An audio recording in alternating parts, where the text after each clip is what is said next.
Wait, what's this? You're telling me Iruma, Welcome to Demon School, Iruma-kun actually got a new chapter this week? But isn't it Golem Week? So doesn't this mean that all of these Friday release chapters are not gonna be released? Or no, technically Iruma does have more of a Saturday release schedule, but still, shouldn't it not be released? It is? Well, thanks for informing me, otherwise I would completely missed it. Well, anyways, take care of that. Those two welcome us to the hell and don't bother me again. So, anyways, I guess we're gonna have a chapter actually this week. Alright, the chapter's ready, and I got to form as much future sight as I could get, which means it's time to react. Greetings, mortals. I am Natus, one of the rulers of the underworld, specifically the ruler of Manga Hell.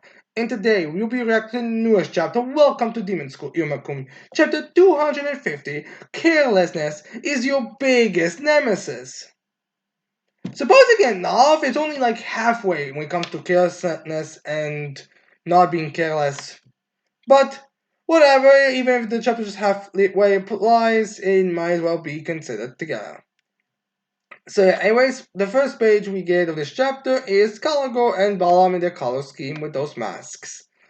Nothing all that special, just they look cool. So anyways, now we get a chibi form of Welcome to Demon School Iruma-kun with a bunch of students and teachers in chibi forms. As we have now saying, 40 minutes into the exam and the Operation SOS has been successfully completed. As we see Sullivan, stuck in the panel, is like, hi, as he's crying. As in the next panel, we have chibi teachers attacking the students and the misfits as they are avoiding and getting their balloons pop. As we're saying, however, most of the teams involved lost hearts and are on the run. Will they be able to escape safety? 50-50. Anyways, then we got an announcement. So that's where things currently stand. You just can't take your eyes off of them, right, President? As we see Amelia, and Amelia just completely blushing, the protagonist's emotions trembling. As I was like, President, you're not even looking. As we get one of the purple-haired member of her group be like, she's fine. She's just a little excited. That as Amanda is like poofing, just with that vision of Iruma sniping Robin. As I was like, cool, so cool. That was so hot. I've got to get a copy of the video. I must. I think this is a movie, so you probably just gotta get the movie, get the DVD of it, then have an editor add all the non-Iruma-kun shots, and you get this. But it is now time for you to be charmed by Iruma. It's time for you to get serious. As Amelia is like, ahem. It looks like even the teachers didn't expect them to complete SOS. And we get flashback panels with everyone doing stuff. As we have, Amelia be like, their sharp judgment and cooperative that they put into completing the mission, combined with their grit and growth, it seems that the teachers may have made a severe miscalculation in the misfits' favor. I mean, to be fair, man, this entire thing just seems to be because apparently teachers think the misfits are arrogant. So I'm not really surprised that they did this kind of miscalculation. I mean, isn't this what? I mean, isn't that public knowledge at this point? So say, I'm totally expecting this to backfire the teachers like amazingly. But yeah, anyways, we'll see how if it does backfire though.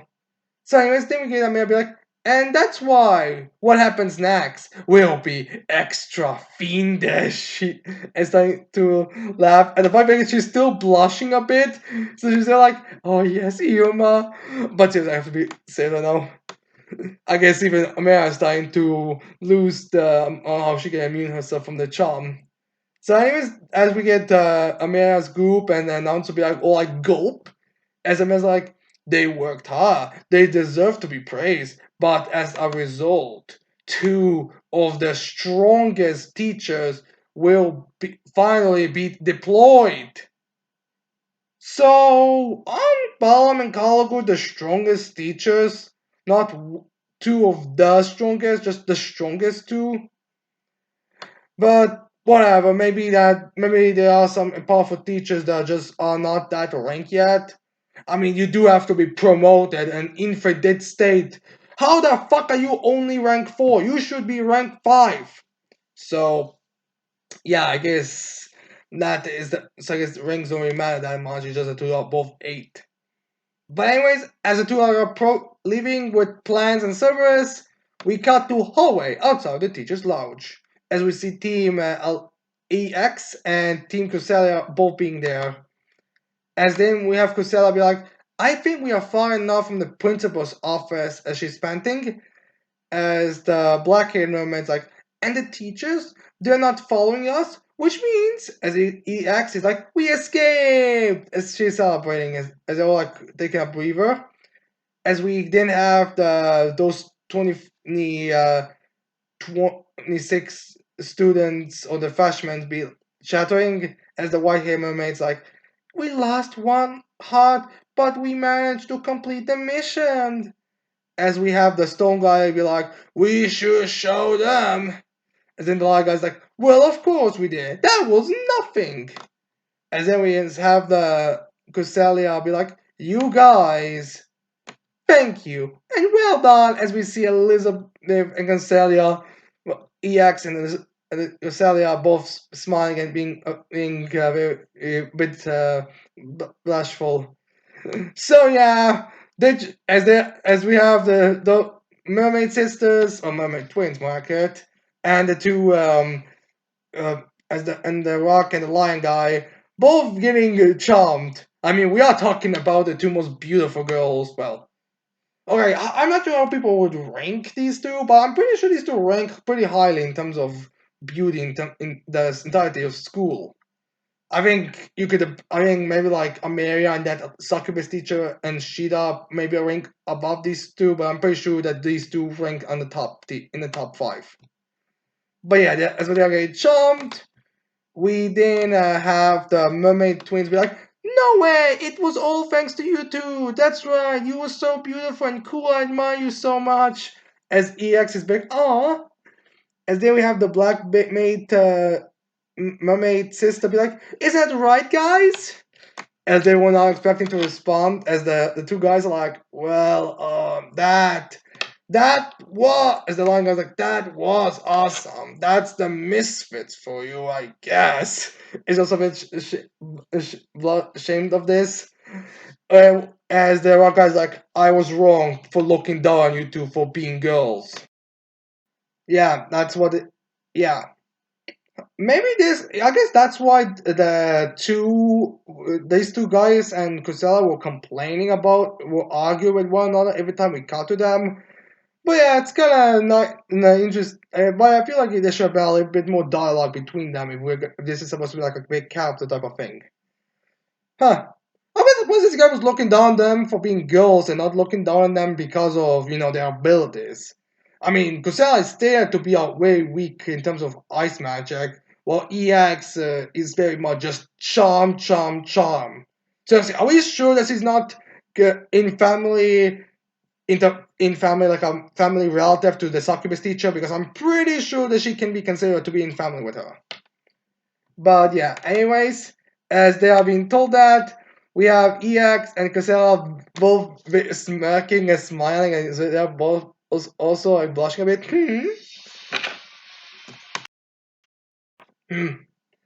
So, anyways, then we get the two boys reacting to this attack. Stop grinning! Hey, say something! Are you listening? As we get the white hair mermaid sister be like, it looks like our teams might survive until the end, and she jinxed it. They're gonna lose. You just jinxed it, you white-haired mermaid. You just jinxed your survival. Anyways, the one that she summoned with a jinx, like a fucking magnet, is right now approaching. It's like, stop. As we have the one of the, I think she could say like, wait, someone's coming. As I mean, like jolted there, as we get the step.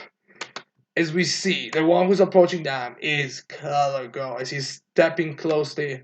as the two guys are like, cut!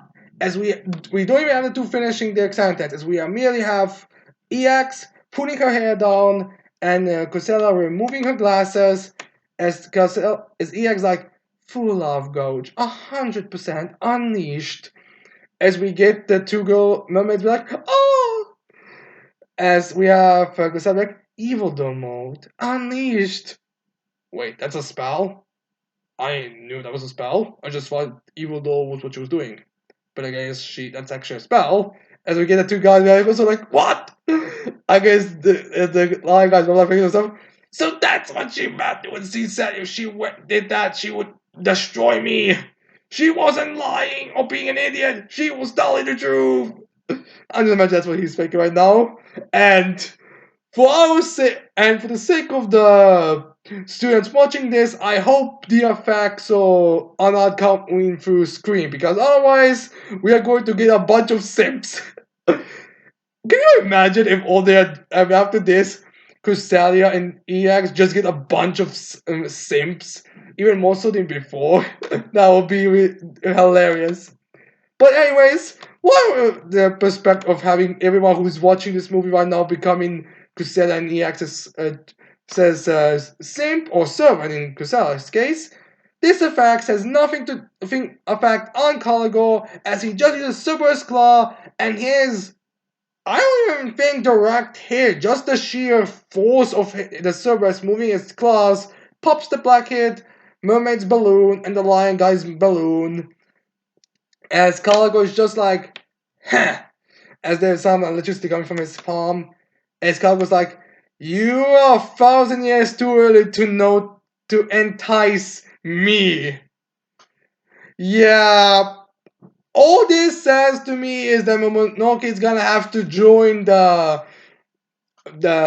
girls' party because I am telling you, she's gonna need some serious help to get Calico on to fall in love with her. But yeah, anyways, Calico just leaves as he says to the temple to go to the tent. So yeah, it had no effect. Although I would argue that it would have had effect over a while. It's just that, you know, it was kind of quick. It was very charm immediately, but then Calico immediately went to the destroy. It's kind of like if Mononoke was charmed a bit, but she immediately responded back with something. But anyways, then we see Crusader and everyone was kind of like put on their, was kind of sent to the on their feet, as we see EX just kind of not, I mean, Spawn just kind of, and it's like you, and she kind of loses her hair a bit. As we see the other ones, and I'm not sure if they're shocked by the sheer power or the fact that Calgo actually responded with this way, or if they're still charmed. Like one of those is definitely the case. As Chima Kusala just screams at you, big meanie! And then we're there saying Team Kusala and Team EX eliminated. I wonder if Kusala was pissed off at the fact that he said you are about 1,000 years too young to entice me. So, anyways, then we cut to rear guard. It's as we have we cut to what Kusala Aleko's team have been doing, and Alega's one of the students is like, "Phew, that was crazy out there." As one of the students actually playing on the phone, as we see the two students are with Aleko, as one of them's name is Inko, and the other one's name is Aim. As we have Inko saying, "It's so amazing underground, so comfy." As Aim's like, "Agreed." By the way, in case you're wondering about the designs, these two just seem to wear the normal student outfits with their jacket just being open. One has one differently colored horn, kind of gives me infant from anime flashbacks there, and the other guy just has like normal horn, but his horns actually seem to be more part of his hair, more like his hair. But yeah, anyways, then we have Inku saying, so that SO, what was it again? Kudos to the teams that took care of it. Is Aim's like, yup. As then Aim, I think, says, fighting is super scary. We are not about that life. Be is in English like being a shut in is the best. This exam is easy peasy lemon squeezy. Then we get the other A and be like, I'm so glad I'm on your team, Akira Senpai. Your special move is killer. Yes, it has these. Well, no wonder these two are thinking it's killer because these two can get high off their balls right now. Well, they are in the middle of a super dangerous mission. Well, in a super action packed movie. And then we have Agera's being like, it's not a special move. It's my bloodline magic. And then I was like, ha ha, sorry. And then we have Inko saying, but for real, we are seriously look up to you, senpai. And it's like, true, true. We want to be like you. We want to win with the least amount of effort. And then we get Agares be like, Jesus Christ, why did I get two stoners out of my team? You could just tell that's what he's thinking of. Like, even may not be the most overly expression, but that is what he's been saying. Anyways, then we have Agares be like, hey, you two, listen up. They get some crumbling behind Inko's back. As they really get, a giant fist punching right through the stone and blowing the balloon up. As that crack also slices Inko's his face. As aim is like, huh? My God, this guy looks like he's sleepless. And then we see the hand destroy the balloons. As Inko is like, huh? As he's covering his wound. As I'm like, what? As they really see Balaam being there, he's like, hiding on the ground. Ah, I see. That's certainly a good idea. But if you're going to hide, you have to be quiet. As she shows his face to show his face through the hole, is like, found you.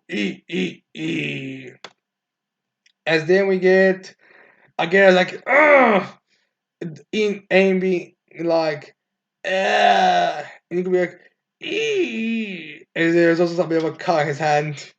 So yeah, these stoners are getting in trouble. Oh my god, bombs with stoners. My god, the joke just writes itself. So yeah, anyways, this is my reaction to this chapter. This chapter in itself, while the title of it just goes halfway, if you ask me. Crusader's team wasn't exactly careless. It was more like they just got the worst matchup possible.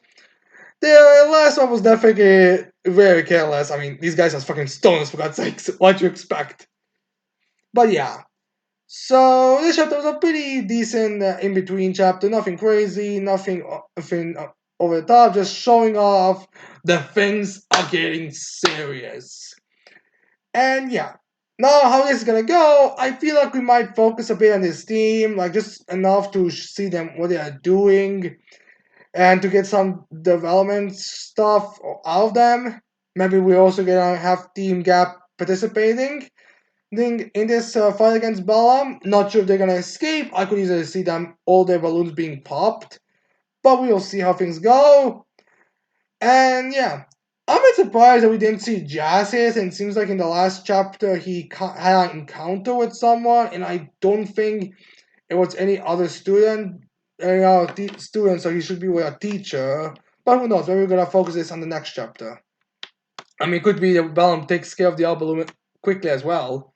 So yeah, although I think they are supposed to leave one balloon always open so the students can actually do something, but we'll see on that front. And yeah, just like that, the misfits now reduced to seven teams are left from the misfits, and we'll see how it goes. Or maybe six. I'm not. It's just a bit of a thing about the balloon number and all that because the last chapter was not really well, very weird, but we also have fun. No, anyways, I hope you like this reaction. I hope you leave a like, subscribe to the channel for more videos in the future. And with that said, I cannot wait to see all of you mortals next time. Goodbye.